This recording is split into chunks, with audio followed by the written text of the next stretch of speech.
A kangaroo cried out, short, sharp breaths that didn't sound like fear alone. They sounded like pain. Most people passed the dirt track without stopping. A pickup slowed, then accelerated again. 2 hikers stood at a distance, watching the shape on the ground. "It's done," one of them muttered. "Nothing you can do," the other replied. "They don't survive injuries like that." The kangaroo lay on its side near a fallen eucalyptus trunk, chest rising too fast. Powerful legs twisted at an unnatural angle. One jump had gone wrong. One landing had changed everything. Its eyes were wide, scanning the bush, searching for escape that its body could no longer give. Every attempt to move ended the same way, with a sharp gasp and collapse. Dust clung to its fur. Ants crawled near its tail. Time was slipping.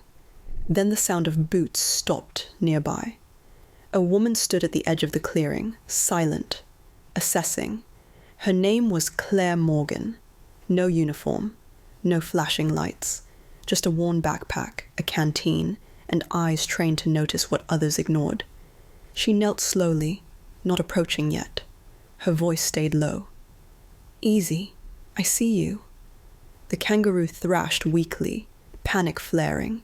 Claire froze, hands open, palms visible. She didn't rush. She waited for the breathing to slow, for the animal's gaze to stop darting. Behind her, someone scoffed. "You're wasting time," a man called out. "That thing can kick you to death." Claire didn't turn around. "Not today," she said calmly. She took one careful step closer. The kangaroo flinched, then stilled, exhausted. Claire could see the tremor running through its muscles. Shock was setting in. If it fully panicked again, the injury would worsen. A low growl rippled through the bush. Claire stiffened, not in fear, but awareness. From between the scrub emerged a dingo, lean, still, watching everything. "Great," one of the hikers muttered. "Now there's a predator too." The dingo didn't move toward the kangaroo. It didn't bare its teeth. It simply sat, head tilted, amber eyes fixed on the injured animal. Not hunger, recognition. The kangaroo noticed it too. Its breathing hitched, but the dingo stayed where it was, silent, non-threatening. Claire exhaled slowly. "Good," she whispered. "Stay there." She shifted her body slightly so she was between the kangaroo and the people behind her, but not between the kangaroo and the dingo. Instinct told her this balance mattered. She reached into her pack, pulling out a small cloth, dampening it with water, and gently wiped dust away from the kangaroo's muzzle. The animal tensed, then relaxed just enough to allow it. Another voice rose from behind. "You can't save everything. Just leave it." Claire finally looked back, her expression steady. "Then don't watch."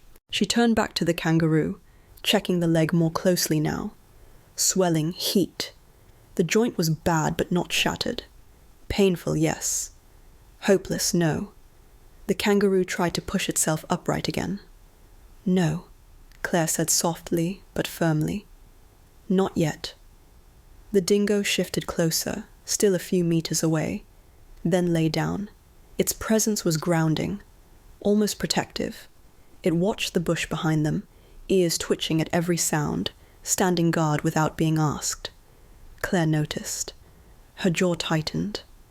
"Thank you," she murmured, unsure who she was thanking more. The dingo or the bush itself? She pressed her hand flat against the ground, near the kangaroo's chest, so it could feel her without being touched. The animal's breathing slowly matched her pace. Minutes passed. Then distant engines. Claire's radio crackled to life in her pack. She didn't answer yet. Not until the kangaroo stopped trembling. Because this wasn't the rescue yet. This was only the moment before everything went wrong. The sound of the engine grew louder, then stopped abruptly at the edge of the bush. Doors slammed. Voices followed, urgent, uncertain, layered with doubt. Claire didn't look back. The kangaroo's breathing was still uneven, but it no longer thrashed. Its dark eyes stayed fixed on her face, as if memorizing it. The dingo remained where it was, a silent line between danger and calm, ears flicking at every sound behind them. A man's voice cut through the air. "Claire Morgan?" She closed her eyes for half a second. That tone. Recognition. Slowly, she stood and turned. 2 wildlife officers had stepped into the clearing, followed by a veterinarian carrying a case. One of the officers lowered his voice. "It's really her," he said. "The one they call Still Step." The whispers started instantly. "She's the bush responder. The woman animals don't bolt from. I thought she retired." Claire clipped a small weathered badge to her belt. No announcement. No pride. Just a quiet fact. "Focus," she said. "We're running out of time." The vet knelt, assessing the kangaroo's leg. His face tightened. "It'll try to jump," he warned. "If it panics..." "It won't," Claire said calmly. "Not if we listen." She crouched again, placing herself back where she had been, lowering her voice to a near whisper. "I need you with me now," she said to the kangaroo. "Not ahead, not running, just here." The dingo rose to its feet and moved closer, stopping just short of the kangaroo's head. It did something unexpected, lowered its body, almost bowing, a gesture of peace. The kangaroo stilled completely. The vet swallowed. "I've never seen that." "Neither have most people," Claire replied. "That's why they fail." Medication was administered carefully. Support was placed beneath the injured leg. The kangaroo groaned softly, pain flashing across its body. But it didn't fight. The dingo stayed close, breathing slow, steady, as if lending courage. Then came the hardest moment. "We have to help it stand," the vet said. "Once. If it collapses again," Claire nodded. "It won't." She positioned herself at the kangaroo's chest, hands firm but gentle.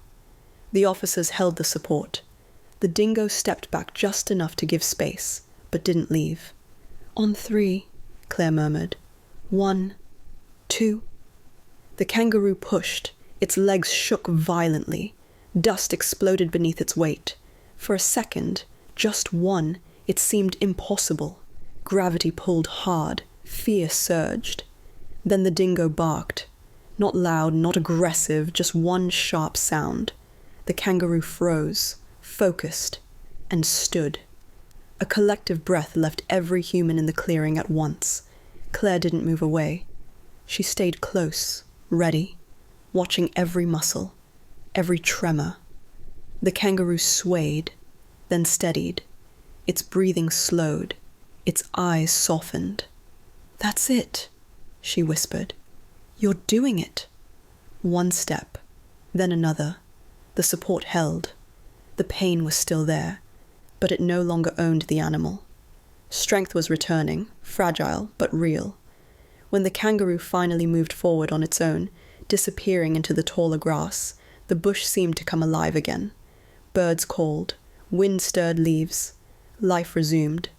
The dingo watched until the last movement vanished. Then it turned once, looking at Claire, and slipped back into the trees, without a sound. No one spoke for several seconds. Finally, one of the hikers stepped forward, voice unsteady. "We thought it was already finished." Claire wiped dust from her hands, exhaustion settling in. "Most beings aren't finished," she said quietly. "They're just waiting for someone to stay." The vet nodded slowly. "You didn't force it. You didn't rush." She met his eyes. "Rescue isn't about control. It's about trust." As the sun dipped low, painting the bush in golden shadow, the clearing emptied. But something lingered, a lesson heavier than words. Not every hero arrives loudly. Not every rescue looks strong. Sometimes, saving a life means standing still long enough for fear to fade. And sometimes, when a woman refuses to walk away,